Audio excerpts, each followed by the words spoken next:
Marble the Radio. Here I am live on the red carpet, 40th NAACP Image Awards. We're going to check out all the stars. We're going to check out all the celebrities, all the people who are doing big things in our diaspora. So check it out. All the sights and sounds. Here I am backstage. You know how we do. All right, YouTube, here we are, red carpet, NAACP Image Awards. One of my favorite people. I've been watching you throughout the whole campaign, Mr. Martin. Welcome to our camera. Well, glad to be here. I just found out we won our second NAACP Image Award. My TV1 interview with Michelle Obama, so it's already a good award show. Now let me just ask you now, I've watched you, and as we were on the air at KJLH Radio, you know, we've actually quoted you a few times and everything. Now you've kind of risen to the national scene really swiftly. Tell us your background. Oh, not swiftly, frankly. I've been a professional journalist for 17 years. And so, I mean, you put in the work in. I went to communications high school, so I've been doing this since I was 13 years old. So for the last 27 years. And so it's just a matter of putting one foot in front of the other and building your skill set. That's what's most important.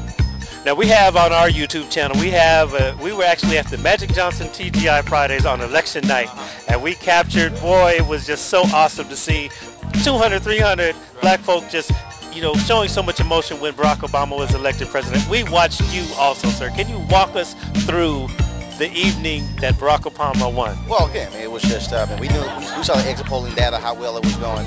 And again, when we made the decision to call the election 11 o'clock, I mean, it was just, it was a truly emotional moment. I mean, I can't imagine anybody being African American, understanding our history. And what I didn't think about him, I didn't think about his wife or the two kids. I thought about black soldiers who were hung in their uniform. I thought about black kids who were in schoolhouses.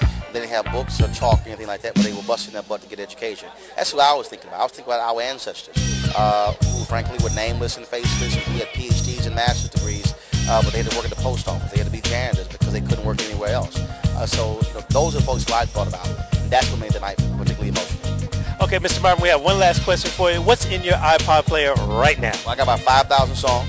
Actually, I have 3 iPods. I have one with about 80 movies, and I have another one with about 5,000 songs. So I'll go from Tupac to Raphael Sadiq, to opera singer Denise Graves, to my man Kirk Whalum, to Maxwell. Then I'll even throw in some country with some Randy Travis. So, you know, I got a mix of everything. Somebody help me. I'm not. I like to be quoted as I am not like my character. Right.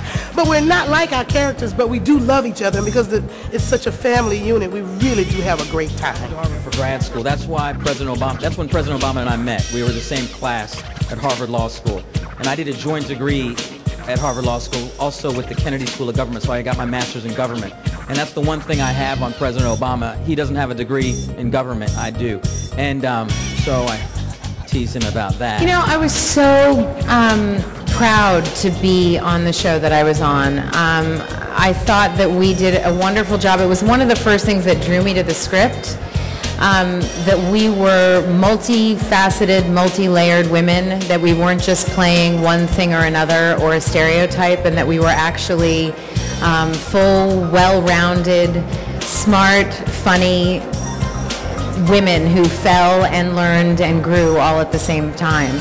So I think we continued to do that for 8 years. We had an extraordinary writing team that continued to give us an opportunity to play women like that.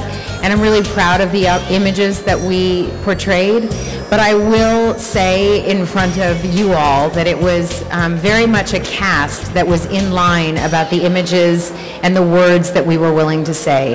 And we did fight to keep us doing things that we all felt comfortable doing and felt were responsible images. Even though the stories were extraordinary, there were moments, and our cast from the beginning felt very clear about the kind of images that we were willing to portray. You know, in music, you're able to hide behind the shades. You're able to be cool, and you're able to put on a persona. When you act, you have to be able to expose yourself and be naked. It taught me how to give more, and you know, it's definitely been a journey. It was hard making that transition, and I still have a long way to go. But you know, I'm thankful that I have the opportunity to do it, because it's probably one of the most exciting artistic things I've ever done. Yes, I'll be doing more. I just was on CSI Miami on Monday. I'll be back for like part 2 of that in March, and I just signed on to do this comedy that they're going to announce next week. So I'm hopefully I'll announce at least 2 or 3 movies this year.